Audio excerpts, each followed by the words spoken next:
Bismillahirrohmanirrohim. Assalamualaikum warahmatullahi wabarakatuh.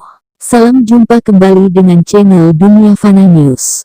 Orang keturunan China banyak tersebar di Asia Tenggara, terutama di Indonesia, Malaysia, dan Singapura. Lantas apa perbedaan orang China, Indonesia, Malaysia, dan Singapura setelah terpisah ke dalam tiga negara yang berbeda sistem pemerintahan? Ada sebuah artikel menarik di Quora yang ditulis oleh Yudi Ramit tentang perbedaan khas orang China di Indonesia, Malaysia, dan Singapura. Menurut sang penulis artikel tersebut, Tionghoa di Indonesia banyak yang tidak bisa berbahasa Mandarin, sebaliknya mereka menguasai bahasa Indonesia dengan baik.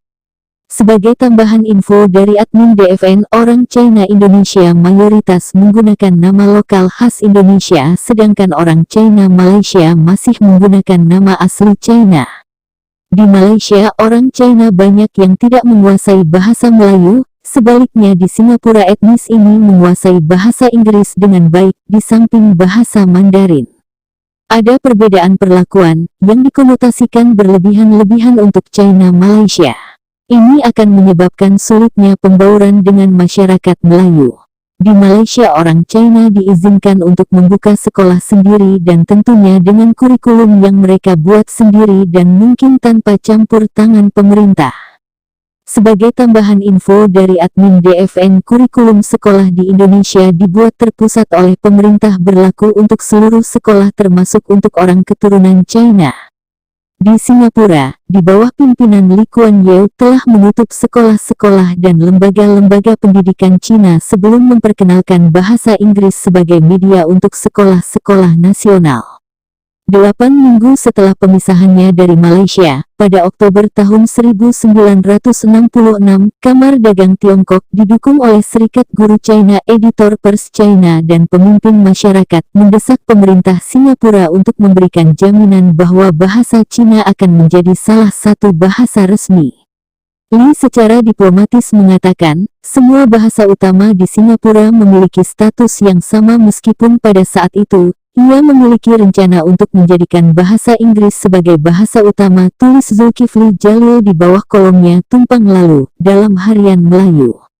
Dia mengatakan, Lee kemudian memperingatkan para pendidik Cina bahwa dia tidak akan membiarkan siapapun mengeksploitasi bahasa Cina untuk tujuan politik.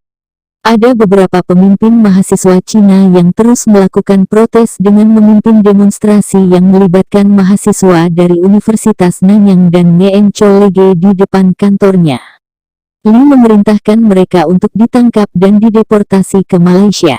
Mereka diizinkan untuk membuka sekolah sendiri dan tentunya dengan kurikulum yang mereka buat sendiri dan mungkin tanpa campur tangan pemerintah. Pada tahun 1987, bahasa Inggris menjadi media pengajaran resmi di semua sekolah di Singapura, yang mengakhiri sekolah bahasa Cina, Melayu, dan India. Dia mengatakan sekolah-sekolah bahasa Inggris menghentikan sentimen rasial. Sementara itu, ia mengatakan Indonesia mengadopsi sistem sekolah aliran tunggal dengan bahasa Indonesia sebagai media pengajaran. Di Malaya, Malaysia, pemerintah menjadikan bahasa Melayu sebagai media pengajaran di sekolah-sekolah dan universitas-universitas nasional, tetapi membiarkan sekolah-sekolah bahasa Cina dan India berlanjut mulai dari tingkat dasar. Demikian info dari channel Dunia Fana News. Terima kasih atas perhatian Anda. Wassalamualaikum warahmatullahi wabarakatuh.